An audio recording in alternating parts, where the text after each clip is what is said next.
اعوذ باللہ من الشیطان اللعین الرجیم بسم اللہ الرحمن الرحیم الحمد للہ وکفا وسلام علی عبادہ الذین اصطفیٰ. درود بھیجیے محمد وعلی.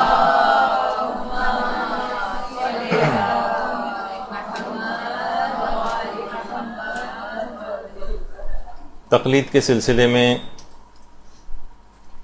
جو اعتراضات عام طور پر سوشل میڈیا پہ اور مختلف کتابوں میں اٹھائے جا رہے ہیں،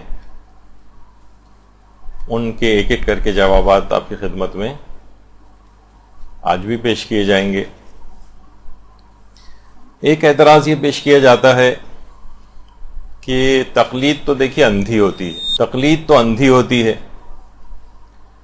اور ہم اندھی تقلید نہیں کرتے مجتہدین کی. یعنی تقلید کے معنی کہ ہر شخص کی یا مجتہد کی ہر تقلید کی جو تعریف ہے لغت کے اعتبار سے کہ قبول و قول بلا حجت یا قبول و قول غیر و بلا دلیل، غیر کی بات کو بغیر حیل و حجت کے قبول کر لینا، بغیر دلیل کے قبول کر لینا، یہ اندھی تقلید ہے اور ہم کسی کی اندھی تقلید نہیں کرتے. دیکھیں آپ کو اس سے پہلے بھی ہم نے پچھلی نشست میں آیا تھا کہ بہت سی چیزوں میں لوگ لغت کے اعتبار سے دھوکہ دینے کی کوشش کرتے ہیں. لغت کے اعتبار سے کہ دیکھیے لغت میں پہلے تھا کیا کہ تقلید قلادہ سے نکلا ہے، وہ ایک پٹا ہوتا ہے جانور کے گلے میں باندھا جاتا ہے، تو مجتہد بھی آپ کے گلے میں پٹا باندھ کے اپنے پیچھے کھینچ رہا ہے. اور اس میں بھی ہے کہ تقلید کے معنی غیر کی بات کو بغیر دلیل کے قبول کر لینا، تو یہ کیسے ممکن ہے؟ یہی تو اندھی تقلید ہے کہ کوئی اس کی دلیل پوچھے بغیر اس کی بات کو ہم قبول کر رہے ہیں. دیکھیے تقلید کا جو انسٹیٹیوشن ہے نا، تقلید مکمل شعور اور آگہی کے ساتھ ہوتی ہے، اندھی نہیں ہوتی. اس میں اتنی شرطوں کا خیال کرنا پڑتا ہے، اتنی شرطوں کا خیال کرنا پڑتا ہے کہ توضیح المسائل کا جو سب سے پہلا صفحہ تقلید والا ہے، اس میں جس مجتہد کی آپ تقلید کریں اس کے اندر کتنی ساری شرطوں کا تذکرہ ہوا ہے. کیا یہ اندھی تقلید کی نشانی ہے یا اتنی ساری شرائط تو آج تک کسی بھی مسئلے کے اندر آپ کو ماننے کے لیے عام طور پر پیش نہیں آتی ہیں؟ ابھی آگے چل کے میں اس کی مثالیں دوں گا. یعنی اس کے اندر تمام شرطوں کا، ابھی میں سب شرطوں کا تذکرہ نہیں کر رہا، خاص طور پہ 2 شرطوں کا تذکرہ ابھی ہوگا. اس میں سے ایک یہ ہے کہ شعور اور آگہی کے ساتھ عالمیت کی تحقیق کی جاتی ہے. عالمیت کی، یعنی ہم جس مجتہد کی بھی تقلید میں ہوں، ہم جس مجتہد کی بھی تقلید میں ہوں اس میں وہ عالم ہونا چاہیے. عالم، اچھا یعنی علم میں اس کا علم دنیا میں سب سے زیادہ ہو، اس کا علم دنیا میں سب سے زیادہ ہونا چاہیے. اچھا اگر ہم اس لحاظ سے دیکھیں، اس کی آواز کو صحیح کریں بھائی.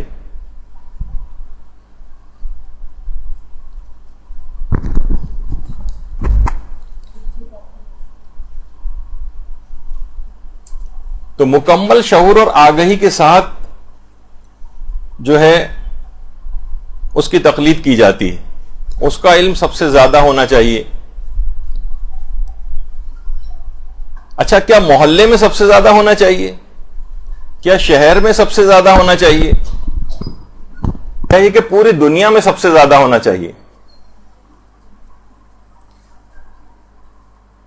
اچھا ملک کے اندر بھی کیا اسلامی ممالک میں سب سے زیادہ ہونا چاہیے؟ نہیں، پوری دنیا میں سب سے زیادہ ہونا چاہیے. اچھا کون لوگ بتائیں گے کہ سب سے زیادہ اس کا علم ہے؟ عام لوگ بتائیں گے، محلے کے یا مساجد کے پیش امام بتائیں گے، یا عام علماء بتائیں گے؟ تو یہ کہا جاتا ہے کہ جناب اہل خبرہ بتائیں گے. تو اہل خبرہ بتائیں گے. اچھا اہل خبرہ کون ہوتے ہیں؟ جن کے پاس اجتہاد کی سب سے زیادہ صلاحیت ہوتی، سب سے زیادہ صلاحیت ہوتی ہے. ان کے پاس کسی بھی شخص کی عالمیت کو پہچاننے کی، کسی بھی شخص کے اجتہاد کو پہچاننے کی. اچھا جب یہ لوگ پہچان لیتے ہیں، پھر اس کے بعد اس کا اعلان کرتے ہیں.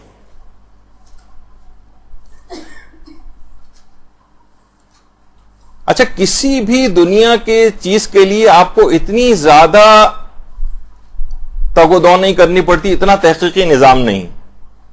مثلا ہو سکتا ہے کہ بعض اوقات اگر یہ ہو کہ یہ اہل خبرہ جو ہیں، یہ جو آپ کے مجتہد کے سامنے بیٹھے ہوئے ہوتے ہیں اور اس میں پہچاننے کی صلاحیت رکھتے ہیں، یہ دنیا میں کہیں پہ بھی ہو سکتے ہیں. ضروری نہیں کہ صرف ایران میں ہوں، ضروری نہیں ہے کہ صرف عراق کے اندر ہوں، ضروری نہیں ہے کہ یہ کسی خاص علاقے سے تعلق رکھتے ہوں، اور کسی خاص علاقے یا جگہ کی کوئی کونسل ٹائپ کی بھی نہیں ہوتی، جس طریقے سے عام طور پر پوپ حضرات کے ہوتے ہیں. کہ پوپ کا جب انتخاب ہوتا ہے نا، تو کارڈینلز ہوتے ہیں، پوری دنیا سے جمع ہوتے ہیں، پھر ووٹنگ کرتے ہیں، ووٹنگ جس کی زیادہ ہوتی ہے اس کو پوپ بنا دیا جاتا ہے.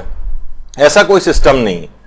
اور یہ اتنا بہترین نظام ہے کہ ان میں تو یہ ہو سکتا ہے کہ یہ کارڈینلز ہیں، یہ اپوائنٹڈ لوگ ہیں، ان کو اگر کوئی انفلوئنس کر لے اور کسی بھی طریقے سے اپنی اپروچ ان تک لے جائے، تو وہ زیادہ اکثریت لے کر ہارس ٹریڈنگ وغیرہ کر کے وہ اپنے آپ کو پوپ بنوا سکتا ہے.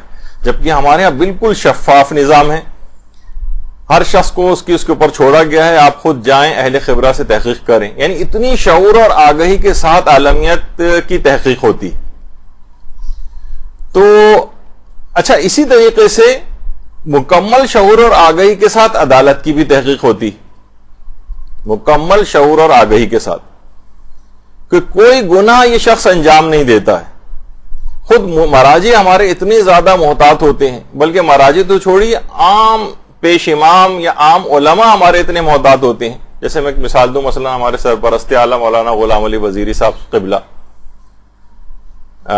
کافی عرصے پہلے تک مثلا سگریٹ نوشی کرتے رہے تھے، لیکن دل میں کچھ تھوڑی بہت تکلیف ہوئی. ڈاکٹر کے پاس گئے، اس نے کہا کہ سگریٹ پینا تو آپ کے لیے نقصان دہ ہے. مولانا اس زمانے میں مسجد خیر العمل میں نماز بھی پڑھاتے تھے. اب بجائے اس کے کہ عام طور پر جیسے کہ ہوتا ہے کہ ٹیپر آف کرتے ہوئے آہستہ آہستہ کر کے چھوڑی جائے، نہیں، انہوں نے کہا کہ اگر جسم کے لیے نقصان دہ ہے اور مجھے کوئی خطرہ موجود ہے، جیسے کہ ڈاکٹر کہہ رہا ہے، تو میرے لیے سگریٹ کا پینا ہی حرام ہے. یک دم سالوں سے جو شخص سگریٹ پیتا ہو، ایک دم سے بس چھوڑ دی اس کو. تو اس کے وہ کہتے تھے کہ اگر میں ایک حرام کام کا اس لحاظ سے ارتکاب کروں گا تو میری عدالت متاثر ہو جائے گی، لوگوں کا میرے پیچھے نماز پڑھنا جو ہے مشکل ہو جائے گا. کتنے ہمارے محتاط علماء ایسے ہیں کہ جو عام طور پر طلاقیں نہیں پڑھتے ہیں. بہت سے کہتے ہیں کہ ناپسندیدہ شمار کیا گیا ہے، تو اگرچہ یہ بھی بہت سی دفعوں میں بہت ضروری ہو جاتا ہے، اور بعض علماء پڑھتے بھی ہیں، لیکن کچھ محتاط ہیں. تو اس لحاظ سے اگر آپ دیکھیں تو ہمارے عام علماء تک کے اندر یہ بات ہوتی ہے کہ ان کے اندر صفت عدالت کا حصول، اور چہ جائے گا کہ جو قرآن و حدیث کے اندر غوطہ زنی کر کے وہ اتنا آگے تک جو ہے وہ پہنچ چکا ہو کہ مرجع عالم ہو گیا، اس کی عدالت کا کیا معیار ہو جائے گا. جیسے کہ ہمارے مراجع تقلید ہیں، پوری زندگی کے اندر اللہم صلی علی محمد وعلی محمد، کہ مکروہ تو چھوڑیے، مشکوک تو چھوڑیے، مباح بھی ان کی زندگی میں نہیں نکال سکتے. اور اس کے بعد ایک اور بھی چیز آتی ہے، منافی و مروت کاموں سے بھی پرہیز کرتے ہیں. یہ منافی و مروت کہتے ہیں وہ والے کام کہ جو عام طور پر معاشرہ کے اندر ان کی شان کے مطابق نہ ہوں. یعنی یہ بھی نہیں کہ وہ مکروہ ہیں، مکروہ بھی نہیں ہیں، وہ مباح ہیں، بلکہ منافی و مروت کام ہیں. مثلا ان کی شان کے مطابق نہیں ہے کہ مثلا کوئی عام مومن ہے وہ جا کر کسی بھی ٹھیلے والے سے کسی دکان میں بیٹھ کے چھولے وغیرہ کھا سکتا ہے. ان کے لوگ یہ اگر عام عالم بھی کرے گا تو لوگ کہیں گے آپ کی شان کے مطابق نہیں کہ آپ اس طرح سے کام کریں. تو مراجع کی زندگی میں نہیں اتنا اعلیٰ معیار عدالت کا ان کے پاس موجود ہوتا ہے جس کی تحقیق ہم کرتے ہیں، بلکہ ان کی اس کی زیادہ تحقیق کی یوں ضرورت نہیں پیش آتی کہ یہ سب کے سب پہلے سے اس مراتب کے اوپر اتنے فائز ہو چکے ہوتے ہیں اور علماء ان کی زندگیوں کو دیکھتے آ رہے ہوتے ہیں. تو اس اعتبار سے یہ مکمل شعور اور آگہی کے ساتھ تقلید ہو رہی، عالمیت کی تحقیق ہو رہی ہے بہت اعلیٰ پیمانے کی، کہ ان کا علم سب سے زیادہ ہے. کہ اہل خبرہ، یعنی عام افراد نہیں، اہل خبرہ کہہ رہے ہیں جو کہ خود 30 40 50 سال سے مراجع کے درس کے اندر بیٹھ رہے ہوتے ہیں اور ان کے دروس کو سن رہے ہوتے ہیں، ان کے اندر صلاحیت اجتہاد کو پہچان رہے ہوتے ہیں. ورنہ تو ہو سکتا ہے نا کہ عام آؤٹ لک کے اعتبار سے کسی کی شکل بڑی نورانی ہے، سفید داڑھی ہے، بہت بڑی داڑھی ہے، ہو سکتا ہے عام لوگ متاثر ہو جائیں، عام عالم متاثر ہو جائے، لیکن وہ جو کہ 50 سال سے بیٹھ کے درس سننے ہیں، خود قریب الاجتہاد ہیں یا خود مجتہدین ہیں، وہ گواہی دیتے ہیں کہ اس کا علم سب سے زیادہ ہے۔ اسی طریقے سے ان کی عدالت کی بھی گواہیاں اس لحاظ سے موجود ہوتی ہیں کہ ایک گناہ بھی اگر وہ کرتا نظر آئے تو یہ سارے جو اس کے سامنے بیٹھے ہوئے ہیں اتنی بڑی تعداد کے اندر اس کا درس سنتے ہیں، ان میں سے ایک آدمی بھی اس کے درس میں اگلی بار نہیں آئے گا۔ تو یہ ہے ان کا۔ تو اگر اچھا یہ اس کا مطلب کیا ہوا کہ ہم اندھی تقلید نہیں کر رہے ہیں، مکمل شعور اور آگہی کے ساتھ تقلید کر رہے ہیں۔ اندھی تقلید تو وہ ہو رہی ہوتی نا کہ ہر کسو ناقص، کس کے پاس علم ہے نہیں ہے، عدالت ہے نہیں ہے، جو وہ بات کہہ رہا ہے بس اس کو مانتے چلے جا رہے ہیں۔ جبکہ جو تقلید کا انکاری شخص ہے جو کہہ رہا ہے کہ میں اندھی تقلید نہیں کرتا، اس کی پوری زندگی اندھی تقلید سے عبارت ہوتی۔ مثلا اگر اس سے کہیں کہ بھائی تقلید تو صرف یہی تو نہیں نا کہ صرف فقہی مسائل کے اندر تقلید نہیں، تقلید تو ہر چیز میں حرام ہونی چاہیے، تو پھر آپ کو اندھی تقلید کسی سرجن یا ڈاکٹر سے بھی اس کی بھی نہیں کرنی چاہیے۔ اس نے کہا کہ آپریشن کروں گا، آپ کا دماغ کو کھولوں گا، تو آپ نہ فوراً نہ اس سے کوئی دلیل پوچھتے ہیں، اور اندھی تقلید بس آپ نے تھوڑی سی اس کی 2-4 لوگوں سے اس کی شہرت سنی ہوئی ہوتی ہے، 2-4 عام افراد سے ہم نے کرایا تھا آپریشن، بڑا اچھا رہا تھا، وہ ڈاکٹر صاحب بڑے اچھے ہیں، پوری دنیا کے بھی لوگوں سے نہیں پوچھا، پورے شہر کے لوگوں سے بھی آپ نے نہیں پوچھا، 2-4 عام مریضوں سے پوچھ کے آپ آپریشن کرانے پہنچ جاتے ہیں اندھی تقلید کرتے ہوئے۔ تو سرجن کے اعتبار سے، ڈاکٹر کے اعتبار سے آپ کی پوری زندگی جو ہے تقلید کرتے ہوئے گزر رہی ہوتی۔ آپ کبھی نہیں پوچھتے کہ جناب یہ جو ہے پائلٹ صاحب میں جو اپنی پوری زندگی کو داؤ پہ لگا کے ان کے ساتھ جہاز میں بیٹھ کے جا رہا ہوں، یہ جو ہے یہ ان سے کبھی نہیں پوچھتے یہ تو نے سارے ڈائل اور یہ سوئچ لگے ہوئے ہیں، کون سا دبانے سے کیا ہوگا، اس کی کیا دلیل ہے، فلاں چیز کیا ہے، یہ یوں کیوں کر رہے ہیں، یہ سٹیئرنگ اس طرح کا کیوں ہے، اس میں بریک کدھر ہے، جہاز کے نیچے تلاش کر رہے ہیں، گیئر کدھر ہیں، الٹی سیدھی باتیں۔ تو یہ ہم اپنی پوری زندگی، یہ تمام افراد اپنی زندگی کو داؤ پہ لگاتے تھے، جان کو خطرے میں ڈال دیتے ہیں، اور اس کے بعد جو ہے یہ افراد آرام سے ان لوگوں کے ساتھ سفر کرتے ہیں زندگی کے ہر کام میں۔ دیکھیے جو بھی ماہر فن آدمی ہوگا نا، اس سے کوئی دلیل بھی نہیں پوچھے گا، بس اس کی بات پہ عمل کیا جائے گا۔ بہت بڑا سائنٹسٹ ہو، ڈاکٹر عبدالقدیر خانوی ہو، گھر میں ان کا کوئی فیوز اڑ جائے گا تو الیکٹریشین کو ان کو بلانا پڑے گا، باتھ روم لیکیج ہو جائے گی کوئی تو پلمبر کو بلانا پڑے گا، جو وہ کہے گا اس سے آپ کرواتے ہیں۔ اندھی تقلید آپ اپنی لاکھوں کی گاڑی میکینک کے جو وہ چھوٹے ٹائپ کے بچے وغیرہ ہوتے ہیں ان کے حوالے آپ کر دیتے ہیں، یہ اندھی تقلیدی تو ہوتی ہے، اور پھر کیا ہے۔ تو دیکھیے یہ ہمارے ہاں ایک بہت بڑا ایک المیہ اس لحاظ سے ہو گیا ہے کہ اندھی تقلید کا ایک چیز رٹ لی ہے، جبکہ مکمل شعور اور آگہی کے ساتھ ہمارے یہاں تقلید ہوتی ہے، اس کی عالمیت کی پوری جانچ ہوتی ہے، اہل خبرہ سے تحقیق ہوتی ہے۔ اہل خبرہ کی جو تحقیق ہے وہ مقامی علماء آپ کو بتاتے ہیں جن کے اہل خبرہ سے رابطے ہوتے ہیں، یا اہل خبرہ سے، اہل خبرہ اتنی صلاحیت رکھتے ہیں، انہی سے عدالت کی بھی پہچان جو ہے ہوتی ہے۔ پھر اس کے بعد جب آپ تحقیق کر لیتے ہیں کہ آدمی یہ شخص جو ہے علم دین کے اندر اس کی صلاحیت استنباط قرآن و حدیث سے اخذ کرنے کی صلاحیت پوری دنیا میں سب سے زیادہ یہ نمبر 1 ہے، یہ عالم ہے، پھر آپ اس کی بات کو مانتے ہیں۔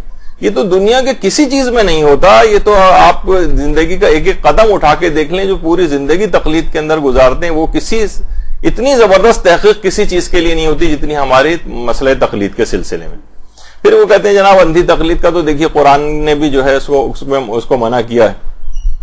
قرآن کے اندر ہے کہ جناب بل قالوا انا وجدنا آباءنا علی امۃ وانا علی آثارہم مہتدون، یہ قرآن نے اس کو جو ہے وہ منع کیا ہے کہ ان کا کہنا تو صرف یہ ہے کہ ہم اپنے آباء و اجداد ہی کے طریقے پر ہیں، اور ہم انہی کے قدموں پر چلتے ہوئے، نقش قدم پر چلتے ہوئے ہدایت پانے والے ہیں۔ یعنی کفار کا قول قرآن کے اندر نقل کیا ہے، جو جب ان کے سامنے حق بات پیش کی جاتی تھی وہ کہتے تھے ہمارے آباء و اجداد بھی انہی بتوں کی مثلا پرستش کرتے آئے تو ہم بھی انہی کے نقش قدم کے اوپر چلیں گے۔ تو اس کو اس کے اوپر تھوپا جاتا ہے کہ یہ جو کفار کا قول تھا، وہ جو حق بات کو قبول نہیں کر رہے تھے، بتوں کی پرستش کر رہے تھے، اللہ سے ہٹ کر کسی اور کو اپنا خدا مان رہے تھے، ان کا قول نقل کیا جا رہا ہے یہاں پر، جبکہ بالکل بھی ایسا نہیں۔ تو اب دیکھیے کہ ہمارے ہاں صرف یہ نہیں ہوتا کہ کسی بھی عالم کو، جو کہ جب تک وہ عالم نہ ہو، کتنا ہی بڑا عالم کیوں نہ ہو. مثلا شیخ عباس قمی صاحب مفاتیح الجنان، ان کی جو کتاب ہے مفاتیح الجنان، اس کے اندر کوئی فقہی مسئلہ بھی آپ کو لکھا ہوا نظر آ جائے، اس پہ بھی آپ دعائیں آپ پڑھ سکتی ہیں، اس کی علماء نے اجازت دی، مجتہدین نے.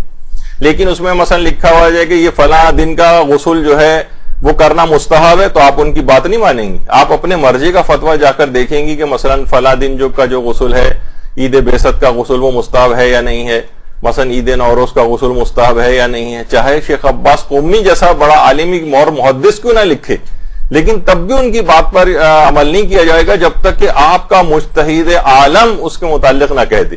مثلا وہ کہہ رہے ہیں کہ مستحب ہے، جبکہ مجتہد عالم کہہ رہا ہے رجاء مطلوبیت کی نیت سے غسل کیا جائے گا، تو انہی کی بات کو مانا جائے گا. تو مفاتیح الجنان کے اندر بھی ہے، بلکہ علماء نے یہاں تک کہا ہے کہ مفاتیح الجنان کے اندر جتنی بھی دعائیں ہیں اور جتنے بھی اعمال ہیں، ان میں زیادہ بہتر نیت یہ ہے کہ سب کی سب دعائیں اور اعمال کو رجاء مطلوبیت کی نیت سے آپ عمل کریں، یعنی امید ثواب میں. مستحب کے لحاظ سے عمل نہ کریں، کیونکہ ہو سکتا ہے کہ آپ کے مجتہد کا فتویٰ وہ نہ ہو جو کہ مفاتیح الجنان کے اندر لکھا ہوا ہے. یہی والا مسئلہ بہت زیادہ پیش آتا ہے تحفۃ العوام میں. دیکھیں ہم کیا بات بیان کر رہے ہیں کہ اندھی تقلید نہیں کر رہے ہیں کہ بس ان کا نظر آیا ان کی بات مان لی، تحفۃ العوام میں نظر آیا ان کی بات مان لی. عمل کے اعتبار سے اگرچہ تحفۃ العوام ایک زمانے میں اس کی افادیت بھی تھی، لیکن علماء نے مسائل فقہ کے اعتبار سے اس بات کو پسند نہیں کیا کہ آپ مجتہد کے رسالہ عملیہ کے علاوہ کسی اور شخص کی لکھی ہوئی کتاب کو پڑھیں. تحفۃ العوام یہ جیسے ٹھیک ہے، اس میں بعض اوقات لکھا ہوتا ہے کہ مطابق فتویٰ ہے یہ، لیکن اس میں ہونے کے باوجود بھی بہت ساری چیزیں ایسی ہیں کہ جس کے اندر باریک بینی کے ساتھ مجتہدین کا فتووں کے اندر اختلاف ہے، جس کو نقل نہیں کیا گیا. تو تحفۃ العوام ایک زمانے میں کبھی جب تک لوگوں کی توضیح المسائل وغیرہ تک رسائی نہیں تھی تب تک ایک اچھی کتاب کے طور پر تھی، اور اب بھی گاہے بگاہے اگر کوئی شخص پڑھنا چاہے ویسی معلومات کے لیے تو اسے پڑھ سکتا ہے، لیکن عمل کرے گا ہمیشہ اپنے رسالہ عملیہ جو مجتہد کا ہے، مجتہد عالم، چاہے وہ میں نے کہا نا مفاتیح الجنان جیسی کتاب ہو، چاہے کتنی شہرت رکھتی ہے تحفۃ العوام، لیکن اس کے باوجود بھی مرجع عالم کے فتوے کے اوپر عمل کرنا پڑے گا، کیونکہ آپ اندھی تقلید اس لحاظ سے نہیں کر رہے ہیں بلکہ آپ شعور اور آگہی کے ساتھ جو ہے وہ تقلید کر رہے ہیں. اچھا، کسی بھی لوکل عالم کی چاہے وہ مسائل فقہ میں کتنا ہی ماہر کیوں نہ ہو، وہ اپنی اگر رائے بھی دے دے تب بھی اس کی رائے کے اوپر عمل نہیں ہو سکتا. دیکھیے بہت سا ایسا ہوتا ہے کہ جناب لوگ کہتے ہیں کہ دیکھیے شہید مطہری نے مثلا یہ فرمایا، شہید مطہری بہترین عالم، بہت بڑے عالم، امام خمینی نے ان کی کتنی تعریفیں کی ہیں، ان کی ایک سے ایک بہترین موضوعات کے اوپر کتابیں ہیں، لیکن اس کے باوجود بھی شہید مطہری اگر کسی جگہ رسالہ یعنی کوئی فقہی مسئلہ بیان کریں آپ ان کے مسئلے کے اوپر عمل نہیں کر سکتے. بہت سی کتابوں کے اندر انہوں نے اپنے ایک طور پر کچھ بات بیان کی ہے، کوئی چیز ثابت کر رہے ہیں، مثلا عورت پردے کی آغوش میں جو ان کی کتاب ہے، ہو سکتا ہے اس کے اندر وہ چہرہ کھولنے کا مسئلہ جو ہے وہ کہیں کہ رجحان ان کا اس کی طرف آپ کو نظر آئے، آپ کسی ایسے مرجع کی تقلید میں چہرہ چھپانے کو مثلا واجب کہتا ہے، جیسے کہ آیت اللہ حافظ بشیر نجفی ہیں، یا مثلا آیت اللہ خوئی احتیاط واجب کے طور پر چہرہ اور ہاتھ چھپانے کو بھی کہتے تھے. تو آپ کو اپنے ہی مرجع کی بات کے اوپر عمل کرنا ہے. کوئی بہت بڑا عقائد کا عالم دین ہو، کوئی بہت بڑا مفسر قرآن ہو، آپ اس کی بات بھی نہیں مانیں گی، کیونکہ فقہ کے اندر عالم مجتہد کو دیکھا جاتا ہے. اتنی شعور اور آگہی ہرگز بھی اندھی تقلید نہیں. اندھی تقلید ہوتی تو آپ شہید مطہری کی بھی ہر بات مان لیتے فقہی مسائل کے اندر، آپ بہت بڑے بڑے مفسر قرآن جو ہے ان کی بات مان لیتے، لیکن نہیں، آپ کو مرجع عالم کی بات ماننا ہوتی. کتنے ہمارے علماء ایسے ہیں مقامی طور پر بھی، ہمارے قبلہ مولانا صادق حسن صاحب کتنی زیادہ مسائل فقہ کے اندر واقعتاً مہارت ہے، کتنے ماہر ہمارے کراچی کے خاص طور پر کچھ علماء جو ہے ایسے ہیں، خود مولانا محترمی کے شاگردوں میں ان کا شمار ہوتا ہے. لیکن اس کے باوجود بھی یعنی وہ خود بھی اکثر مثال دیتے ہیں کہ میں بھی اگر کوئی اس طرح کی بات کہوں، یعنی یہ صرف افراد مجتہد کا فتویٰ نقل کر سکتے ہیں. خود سے کوئی فتویٰ اگر کہ ہمیں مسئلہ جو ہے سمجھ میں نہیں آ رہا ہے، جیسے کہ آج کل فیس بک پہ بہت سارے دانشوروں کے ساتھ یہ ہو گیا ہے کہ فلاں مرجع کا مسئلہ جو ہے وہ غلط ہے اور یہ تحقیق کے اعتبار سے ان کا فتویٰ صحیح نہیں ہے، یعنی عام جو مقلد ٹائپ کے افراد ہیں وہ بھی مراجع کے فتووں کو غلط ثابت کرنے لگے. کسی کوئی حق ہی نہیں. ایک مجتہد کے پاس صرف یہ اس بات کا اختیار ہوتا ہے کہ وہ اپنی رائے کو بیان کر سکتا ہے، کہ غیر مجتہد شخص اس کی رائے کی کوئی اہمیت نہیں. تو کتنا ہی بڑا کیوں نہ ہو، تو خود مولانا محترم اکثر اس طرح کی جو ہے وہ مثالیں دیتے ہیں. تو بہرحال مجتہد عالم ہی کی بات مانی جائے گی. اچھا، اب وہ لوگ یہ کہتے ہیں کہ بھائی عام شخص جو ہے نا یہ خود چیک کرے کون سے مجتہد کا فتویٰ قرآن و سنت کے خلاف ہے اور کون سے مجتہد کا صحیح ہے. یعنی مقلد جو ہے اندھی تقلید سے اس طرح سے اپنے آپ کو بچا سکتا ہے کہ وہ خود چیک کرے کہ کون سا مجتہد صحیح فتویٰ دے رہا ہے اور کون سا مجتہد غلط فتویٰ دے رہا ہے. اس سے زیادہ تو مذاق خیز بات میں نے آج تک کبھی سنی نہیں. او بھائی، یہ مقلد ہے یا یہ استاد الفقہاء والمجتہدین ہے؟ یعنی یہ ان کے فتوے کی غلطی نکالے گا، تمام مجتہدین کے فتوے نکالے گا، پھر تمام مجتہدین کے فتووں کے دلائل کو چیک کرے گا، پھر ان میں یہ دیکھے گا کہ اس مجتہد کا فتویٰ صحیح ہے اور اس مجتہد کا فتویٰ غلط ہے. تو یہ تو پھر خود ہی اتنا بڑا مجتہد ہو گیا، بلکہ ان تمام مجتہدین سے بڑا مجتہد ہے، تو پھر اس کو تقلید کرنے کی کیا ضرورت ہے؟ یہ تو خود ہی اتنا بڑا فقیہ ہے.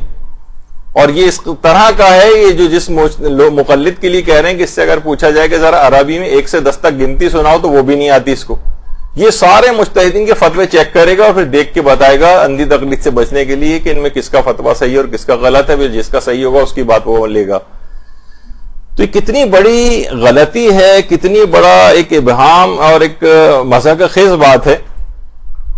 تو اچھا، اب دیکھیے مجتہد جو ہے وہ کیا اپنے فتوے کے دلائل نہیں دیتا ہے؟ مجتہد اپنے فتوے کے دلائل دیتا ہے. اچھا، عام طور پر دیکھیے آپ کے سامنے جو کتاب آتی ہے نا اس میں دلائل نہیں ہوتے، جیسے توضیح المسائل، بس فقہی مسئلہ لکھا ہوا ہے، کوئی دلیل نہیں لکھی ہوتی کہ یہ مجتہد نے یہ والا مسئلہ کون سی حدیث سے نکالا ہے، کون سی قرآنی آیت سے نکالا ہے. تو لیکن اس کی یہ معنی نہیں ہے کہ مجتہد کے پاس اس کے دلائل نہیں ہیں. یہ لوگ یہ دھوکہ دیتے ہیں کہ دیکھیے اس نے کہاں دلیل لکھی ہے، یہاں پر یہ تو اپنی طرف سے چیزیں لکھ رہا ہے. یہ بہت بڑا ایک دھوکہ عام عوام کو دیا جاتا ہے. البتہ اگر آپ دیکھیں واقعتاً کہ مجتہد اپنے تمام مسائل کو کس طرح سے ثابت کرتا ہے، حتیٰ کہ دیکھیے مثلا آیت اللہ خوئی نے یعنی واقعتاً آیت اللہ خوئی اجتہاد کے اندر کہ آیت اللہ صادق روحانی فرماتے ہیں، باقاعدہ ان کا دستخط اور مہر کے ساتھ ایک فتویٰ ہے کہ اتنا بڑا علمی مقام ہے آیت اللہ خوئی کا اب تک دیکھیں کتنا عرصہ آقا خوئی کی تقلید یعنی انتقال ہوئے گزر چکا ہے، لیکن اب تک ان کی تقلید چلی آ رہی، اب تک لوگ ان کی تقلید میں باقی ہیں. وہ فرماتے ہیں غیبت کبریٰ سے لے کر آیت اللہ صادق روحانی فرماتے ہیں غیبت کبریٰ سے لے کر آج تک آیت اللہ خوئی سے بڑا کوئی فقیہ جو ہے وہ نہیں گزرا ہے. اللہم صلی علی محمد و علی محمد.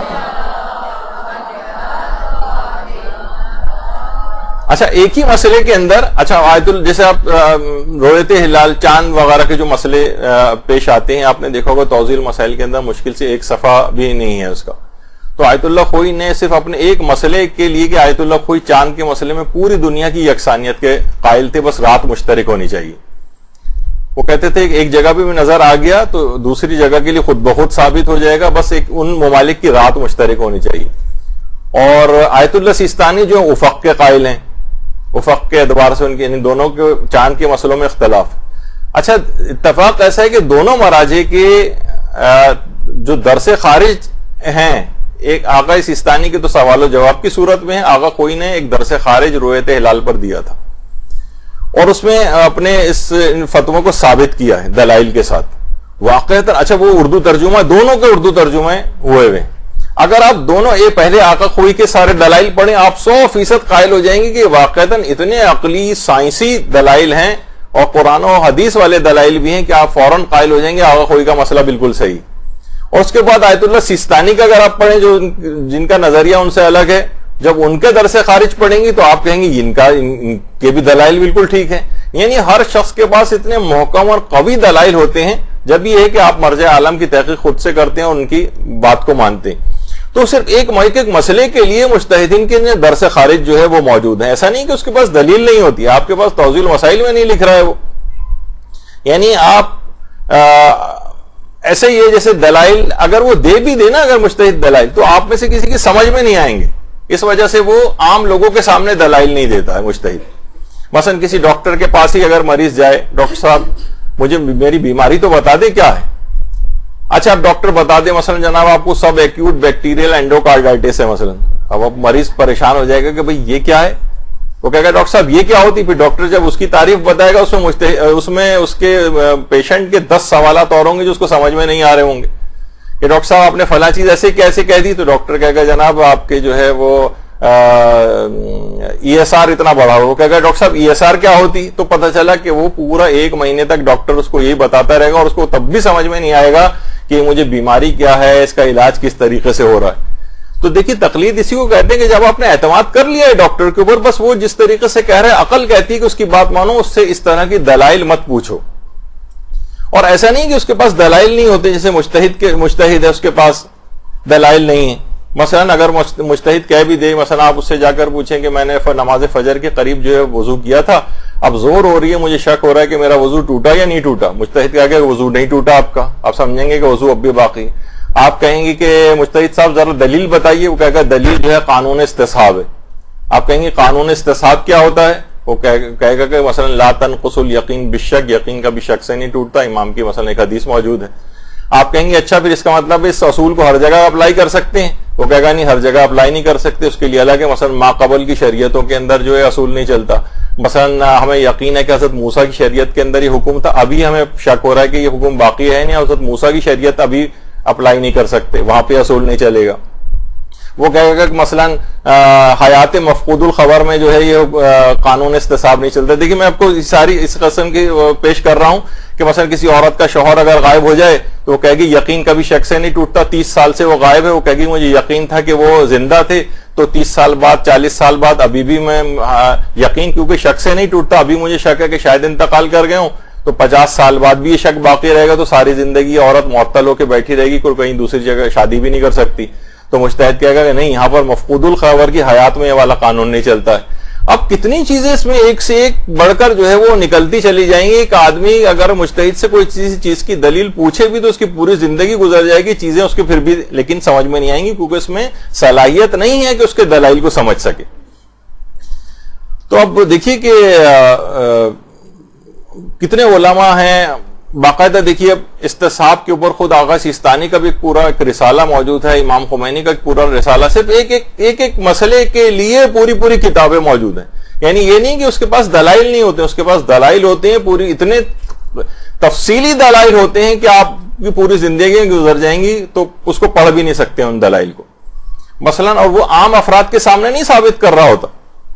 مثلا آیت اللہ وحید خراسانی, ان کے جو شاگرد بیٹھے ہوئے ہیں درس خارج لیول کے ہیں, اس کے اندر کچھ اب شاگرد ایسے ہیں جو 50 سال سے ان کے درس کے اندر بیٹھ رہے ہیں, جو خود مجتہد ہیں, ان کے سامنے وہ ان دلائل کو پیش کر رہا ہوتا ہے. یہ اندھی تقلید نہیں ہے, وہ ان کے اہل افراد جو ہوتے ہیں ان کے سامنے ان دلائل کو پیش کر رہا ہوتا ہے.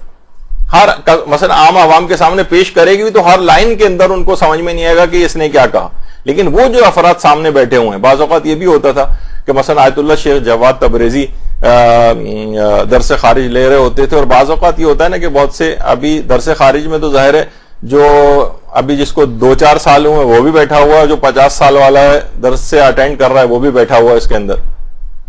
تو بعض اوقات نئے آنے والے کچھ اعتراضات کر دیتے ہیں کہ آپ نے یہ کیسے کہا, ایسے کیسے کہا, تو مسکرا کر کسی بھی سینئر کی طرف اشارہ کر دیتے تھے کہ یہ ان سے پوچھ لینا میری تقریر کے بعد اس کے موضوع کے بارے. یعنی بعض اوقات مجتہد صرف ایک لائن جو بول رہا ہوتا ہے اس کے پیچھے 8-8 10-10 درس موجود ہوتے ہیں جو خلاصہ ایک لائن کے اندر وہ ادا کر رہا ہوتا ہے.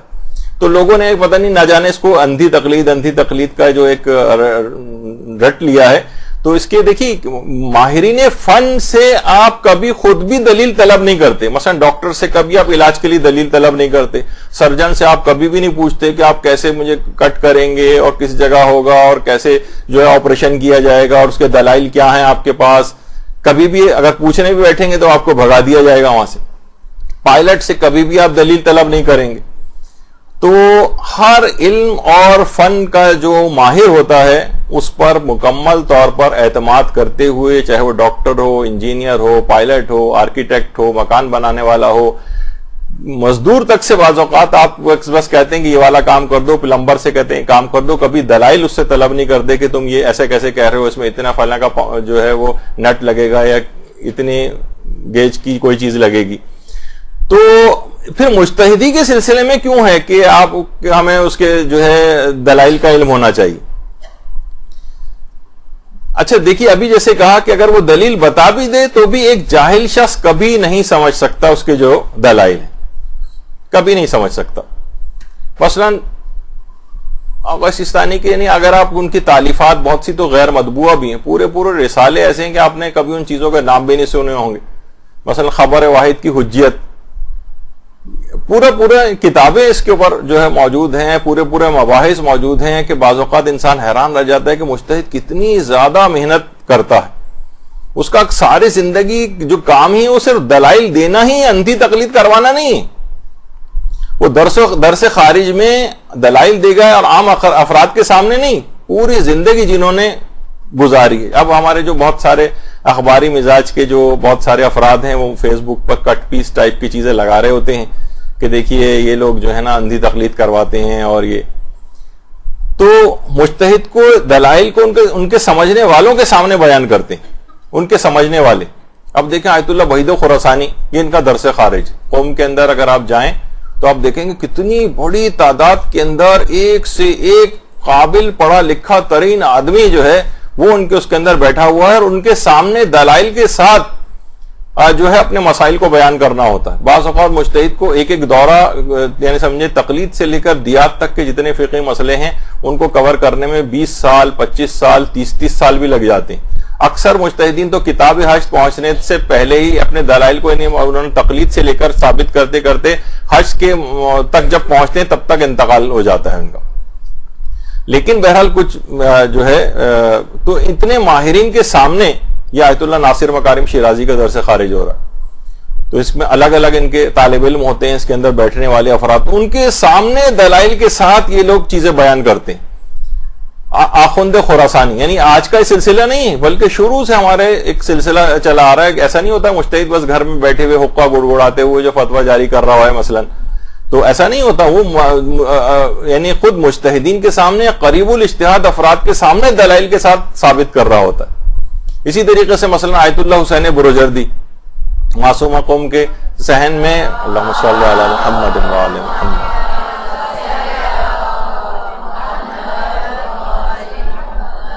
درس دیا کرتے تھے. تو بعض اوقات صرف ایک دورے میں 20 25 سال بعض اوقات لگ جاتے ہیں. بلکہ آغا سیستانی کو تو ایک افتخار اس لحاظ سے حاصل ہے کہ انہوں نے تقلید سے لے کر دیات تک کے 3 دورے مکمل کیے. اللہم صلی علی محمد و علی محمد.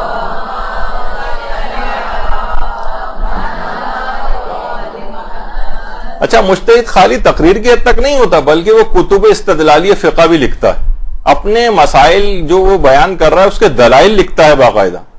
اس کی میرے پاس آج اتنا وقت نہیں ہے. اب اس سے اندازہ لگا لیں کہ آیت اللہ خوئی نے ظاہر ہر جو حدیث ہوگی اس کے راوی بھی ہوں گے، تو راویوں کی تحقیق پہ ہی معجم الرجال الحدیث کے نام سے آغا خوئی نے 24 والیوم کے اندر ایک کتاب لکھی، جس میں ہر کتاب میں 1000 صفحات ہیں.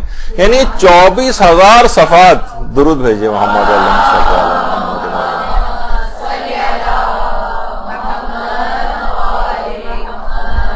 24,000 صفحات پہ مشتمل تو فقط راویوں کی تحقیق ہے. یعنی 1400 سال پہلے کا جو راوی ہے اس کی وہ عادل تھا کہ ثقہ تھا کہ غیر عادل تھا، اس کی زندگی کی تحقیق جا کے کرنا. آپ کو اپنے علاقے محلے اپنے گھر میں رہنے والے کسی فرد کے متعلق بھی کسی رشتہ دار کے متعلق اتنی بعض اوقات معلومات نہیں ہوتی کہ جو مجتہد جا کر اتنا پہلے سے جا کر تمام پچھلے علماء کی کتابیں اور اس کے بعد ایک نظریہ بیان کرتا ہے کہ ہاں یہ راوی عادل تھا، اس کی روایت کو لیا جا سکتا ہے یا نہیں لیا جا سکتا.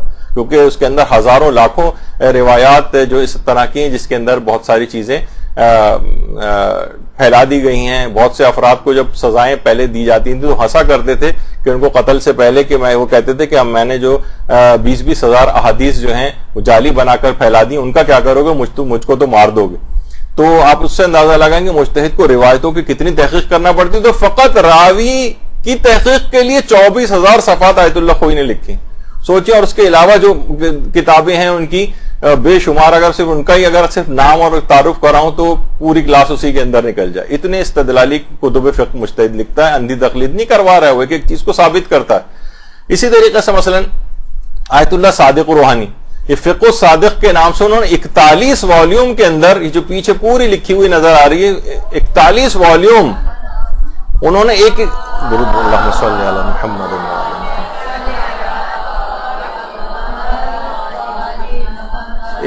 41 والیوم کے اندر ایک ایک فقہی مسئلے کی پوری تفصیل اس میں بیان کی کہ یہ مسئلہ اس قرآنی آیت سے نکالا، اس حدیث سے نکالا، اس حدیث سے ٹکرانے والی یہ حدیثیں ہیں تو میں نے اس حدیث، یعنی پوری استدلالی بحث. تو سوچیے کتنا ایسا ہے. اچھا اگر آپ دیکھیں تمام ماہرین فن جو پوری دنیا میں پائے جاتے ہیں ان سے کہیں زیادہ وقت جو ہے یہ مجتہدین اپنے علوم کے اندر لگاتے ہیں. مثلا کوئی ڈاکٹر جس سے آپ علاج کرانے جاتی ہیں 5 سال وہ پڑھتا ہے، 1 سال ہاؤس جاب کرتا ہے، اس کے بعد آپ کا علاج شروع کر دیتا ہے. بہت ہوا تو 2-4 سال اس نے اور اسپیشلائزیشن میں لگا دیے. اور پیسڈی ٹائپ کا ہے تو مثلا 10 15 20 سال تک فیل ہوتا رہے گا مثلا، اور پھر پاس نہیں کرے گا تو وہ ایک الگ بات ہے. لیکن اتنے عام طور پر اتنا ہی وقت اس کے اندر لگتا ہے. تو اس کے لیے اس سے آپ جا کے آپریشن کے لیے بھی تیار ہو جاتے ہیں، اپنا جسم بھی اس کے حوالے کر دیتے ہیں کہ جناب جیسا بھی ہمارا علاج جو ہے وہ کرو. تو ابھی اس کو 5-7 سال کے اندر آپ نے اتنا اعتبار کر لیا. اور ڈاکٹر اور جو مجتہد ہیں وہ 80 90 100 سال تک کمریں جھک گئی ہیں اس کی، اور اس کی بات کو آپ کہہ رہے ہیں کہ ہم اس کی اندھی تقلید نہیں کریں گے. بھائی اندھی تقلید نہیں، وہ ہر چیز کو ثابت کر چکا ہے، لیکن آپ میں سمجھنے کی صلاحیت نہیں ہے اس کی. اچھا عام کی کوئی فرد ہوتا ہے جس پہ آپ بہت اعتراض وہ کرتے ہیں، ناز کرتے ہیں جناب وہ فلاں صاحب ہیں، وہ دیکھیں پی ایچ ڈی ہیں، وہ کسی ایک موضوع کے اندر اور کسی ایک موضوع میں بھی اس کا جو تھیسس جس پر ہوتا ہے دیکھا جائے تو اس کے لحاظ سے اس میں پی ایچ ڈی وہ کرتا ہے. یہ جو مجتہدین ہیں یہ 20 اور 50 علوم میں سمجھیں گے یہ پی ایچ ڈی ہوتے ہیں. اگر میں ان علوم کے صرف نام ہی بتاؤں کہ جناب یہ کن کن چیزوں کے اندر پی ایچ ڈی، تو میں ایک عام طور پر کہہ رہا ہوں ان کو اس طرح کی ڈگریوں کی کوئی ضرورت بھی نہیں ہوتی، لیکن ان کی جو صلاحیت ہوتی ہے وہ اتنے 20 30 پی ایچ ڈیز کے برابر اس لحاظ سے ہوتی. تو جبکہ ان کے پاس کتنا احادیث اور قرآن کا کتنے غوطہ زنی کا کتنا طویل تجربہ ہے. جبکہ ڈاکٹر کو آپ دیکھیں آج کوئی مثلا FRCS کر کے آتا ہے تو عام طور پر وہاں پر اس کو اس طرح کے تجربات کرنے کی بھی اجازت نہیں ہوتی جو ہمارے ہاں فوراًی طور پر جو ہے وہ دی جاتی ہے. جیسے کہا جاتا ہے نا کہ وہ لطیفہ بھی ہے کہ ایک مریض جو ہے بیچارہ بہت گھبرا رہا تھا، ڈاکٹر صاحب اس کے پاس آئے، گھبرا کے انہوں کہنے لگے ڈاکٹر صاحب اصل میں زندگی میں پہلی بار میرا آپریشن ہو رہا ہے. تو ڈاکٹر نے کہا کہ پریشان ہونے کوئی بات نہیں، میں بھی پہلی دفعہ ہی کر رہا ہوں آج. تو اس سے بھی کرانے کو آپ تیار ہو جاتے ہیں فوراً کہ جناب وہ کبھی نہ کبھی تو پہلی دفعہ کسی نہ کسی کا آپریشن کرتا ہی ہوگا نا ڈاکٹر. تو بہرحال، اور میں نے اپنی آنکھوں سے بھی دیکھا ہے، بعض اوقات پرسنل چیزیں بھی شیئر کر دیتے ہیں. جب ہمارا طالب علمی کا دور تھا، نیورو سرجری وارڈ میں پوسٹنگ تھی ہماری، تو وہاں ایک FRCS کر کے آئے تھے، لیکن ان کا ہاتھ اس لحاظ سے کافی خراب تھا. تو عام سے بھی جو دماغ کے آپریشن ہوتے تھے اس میں بھی مریضوں کی ڈیتھ ہو جایا کرتی تھی. تو اکثر اس زمانے میں طالب علم آپس میں یا جو جونیئر ڈاکٹرز ہوتے تھے وہ ہنسی مذاق بھی کر رہے ہوتے تھے کہ آج سر فلاں کا آپریشن کریں گے، آج آخری دفعہ اس بیچارے سے چل کے مل لو. تو بہرحال اس طرح کی چیزیں، تو اس میں آپ نا ان کے یعنی انتھی تقلید اس کے اندر آپ کر رہے ہوتے ہیں. تو ایک مجتہد لیکن پوری زندگی اس کے اندر لگاتا ہے دیانت داری کے ساتھ، تو اس کی بات کو آپ ماننے کو تیار نہیں. اچھا دیکھا جائے تو اصل اندھی تقلید کے خلاف بولنا چاہیے. اس کی اگر آپ مظاہر اندھی تقلید کی عام زندگی کے اندر دیکھیں، آپ کا ٹی وی ہے وہ کتنی مغربی ثقافت کو پروموٹ کر رہا ہے، غیر اسلامی کلچر کو پروموٹ کر رہا ہے، اور اس کے اوپر لوگ اندھی تقلید کرتے ہیں. ان کے جو وہ لباس اس میں متعارف کرائے جاتے ہیں سب لوگ وہ پہننے لگتے ہیں، وہ جو فیشن متعارف کرائے جاتے ہیں وہ سارے لوگ کرنے لگتے ہیں. تو ایسے افراد ہم نہیں دیکھتے، ان کا قلم صرف مجتہدین کے خلاف چلتے ہیں. کبھی یہ نہیں ہوتا کہ ان غیر اسلامی ثقافت کے اعتبار سے جو چیزیں ہیں یہ لوگ ان کے اوپر کبھی قلم چلائیں، ان کے لیے اپنی زبان کو استعمال کریں، تحریر و تقریر کے اندر ان کے خلاف بات کریں. یعنی ان اقدار جو غیر اسلامی اقدار ہیں ان کے خلاف کبھی ان کا قلم نہیں چلتا. یہ جو اندھی تقلید ان لوگوں کی جا رہی ہے اس پہ کبھی وہ تقریر کرتے نظر نہیں آتے. نسلیں تباہ ہو رہی ہیں، خاندان تباہ ہو رہے ہیں، رشتہ داریاں جو ہیں وہ خراب ہوئی جا رہی ہیں، فسق و فجور معاشرے میں پھیل رہا ہے. ویلنٹائنس ڈے آ رہا ہے، اس کے اندر کتنے جو ہے وہ فواہشات کا فروغ ہو رہا ہے. لیکن ان کی ساری چیز یہ ہے کہ مجتہدین کی تقلید نہ کرائی جائے. اس پہ کتابیں لکھی جائیں گی، اس کے اوپر تقریریں کی جائیں گی، اس پہ پوسٹیں بنائی جائیں گی. صریح گناہوں کے خلاف جو یہ اندھی تقلید ہو رہی ہے ان کے خلاف کام کرنا چاہیے. اچھا آپ دیکھیں تقلید جو ہے اس کی بھی 4 اقسام ہیں. اب آپ خود دیکھیں کہ یہ اندھی تقلید نہیں ہے، کتنی شعور والی چیزیں. دیکھیے تقلید کی 4 قسمیں. یہ تو ایک تو ہے عالم کی تقلید کرے. یہ بالکل باطل ہے. جب خود عالم ہو تو دوسرے کی تقلید کیوں کر رہے ہو؟ یا عالم جاہل کی تقلید کرنے لگے. بھائی تم خود عالم ہو تو جاہل کی تقلید کیوں کر رہے ہو؟ یہ بھی غلط ہے. جاہل جاہل کی تقلید کرے, تم خود جاہل ہو کسی دوسرے جاہل کی تقلید کرو, بالکل غیر عقلی ہے. ہاں جاہل عالم کی تقلید کرے, یہ بالکل عین عقلی چیز ہے. جو نہیں جانتا وہ اس شخص کی بات مانے جو اس چیز کے متعلق مکمل طور پر جانتا. یہ اندھی تقلید نہیں ہے, یہ بالکل ایک عقلی حکم ہے, عقلی حکم ہے. اچھا, اس لحاظ سے اگر آپ دیکھیں کچھ چیزیں ایسی ہیں جن میں تقلید باقاعدہ منع بھی. اب اتنا وقت نہیں ہے کہ ان سب چیزوں کو میں بیان کروں, لیکن مثلا اصول دین میں تقلید منع ہے. یہ نہیں کہ مثلا مجتہد نے کہا ہے کہ جناب اللہ کو ایک مانو اور رسول کی رسالت اور ائمہ کی امامت کے متعلق یا قیامت اور عدل کے متعلق نہیں. عقلی دلیل ہر شخص کے پاس ہونی چاہیے. اصول دین کے اندر تقلید نہیں. اسی طریقے سے مثلا ضروریات دین کے اندر تقلید نہیں. ضروریات دین ایک چیز ہوتی ہے, ضروریات دین کا انکار کرنے والا بھی کافر ہو جاتا ہے. جیسے ختم نبوت ہے, مثلا ختم نبوت کا انکار کرنے والے جو ہے وہ کیوں نے ضروریات دین کا انکار کیا. اچھا, اس کے اندر بھی دلائل کے ساتھ عام طور پر بات ہوتی ہے, تو اس میں بھی تقلید کے اعتبار سے نہیں کہ رسول کو خاتم اس وجہ سے مانے کہ مثلا فلاں آیت اللہ نے کہا ہے.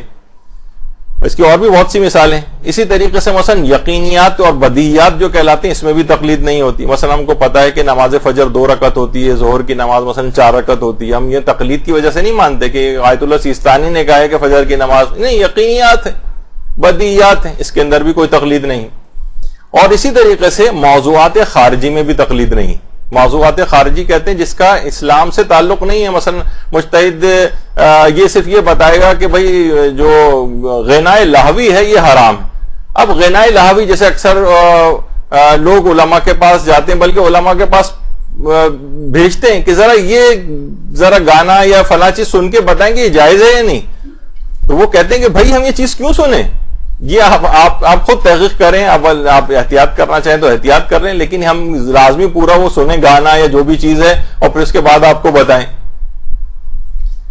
جیسے کہ ہمارے مولانا صادق حسن قبلہ جب حج کے قافلے وغیرہ لے جاتے ہیں تو احرام پہنا ہوا ہوتا ہے. عام طور پر یہاں سے کراچی ایئرپورٹ سے بھی اگر احرام باندھ کے جا رہے ہوتے ہیں تو خواتین اپنے احرام یا چیزیں لا کے سنگا. دیکھیے مولانا اس میں کوئی خوشبو تو نہیں آ رہی, اور بھائی وہ تو خود انہوں نے احرام پہنا ہوا, انہوں نے خوشبو آپ کہاں سنگا رہی ہیں. خیر, تو اسی طریقے سے تو مجتہد کا کام مثلا وہ مجتہد یہ بتائے گا آپ کو کہ خوشبو کا استعمال حرام ہے, لیکن آپ کہیں گے صرف کی خوشبو تو نہیں آ رہی, اس کے اندر فلاں چیز کی خوشبو تو نہیں آ رہی, وہ خود سونگ کے مجتہد ہر شخص کو بتائیے, اس کا کام نہیں. یہ موضوعات خارجی, اس میں بھی تقلید نہیں ہوتی, آپ خود تحقیق کرو جا کر. ہاں, قسمیں فروع دین میں فقہی مسائل کے اندر اس کے اندر ہوتی ہے تقلید. تو تقلید کو ابتدا سے واجب نہیں کیا گیا ہے. سب سے پہلا حکم توضیح المسائل میں یہ ہے کہ جناب آپ خود مجتہد بن جائیے, تقلید نہ کیجیے. دوسرا یہ کہ آپ مجتہد نہیں بن سکتے تو محتاط بن جائیے. بہت سارے مجتہدین کے فتووں میں اختلاف ہے, تو اس طرح سے عمل کریں کسی کے بھی فتوے کی خلاف ورزی نہ ہو, کہ حکم شریعت انہی فتووں کے اندر کہیں منحصر ہوگا نا. اختلاف فتویٰ بھی ہے تو حکم شریعت اسی میں سے کسی ایک کے پاس ہے, تو آپ ایسا عمل کریں کہ کسی کے فتوے کی خلاف ورزی نہ ہو, تاکہ آپ بری الذمہ ہو جائیں کہ ہاں میں نے اپنے فریضے کو ادا کر لیا. یہ تو اس سے بھی بہت ہی مشکل کام ہوتا ہے. یہ بھی کوئی عام شخص نہیں ہے. کچھ علماء تو یہاں تک اس بات کے قائل رہے ہیں کہ محتاط شخص بھی تقریباً اجتہاد کے قریبی ہوتا ہے, کہ جو کہ صحیح معنوں میں احتیاط کر سکتا ہے, کہ سارے فتاووں کو دیکھے اور میں کسی کی بھی خلاف ورزی نہ ہو. اور یہ بھی اگر تم نہیں کر سکتے ہو تو پھر ہے کہ پھر تمہارے پاس کوئی اور چارہ کار ہی نہیں کہ تم تقلید کرو. یا تو مجتہد بھی نہیں ہو, محتاط بھی نہیں ہو, تو پھر مقلد بننا پڑے گا. تو آپ نے دیکھا کہ کتنی شعور اور آگہی کے ساتھ تقلید ہوتی ہے.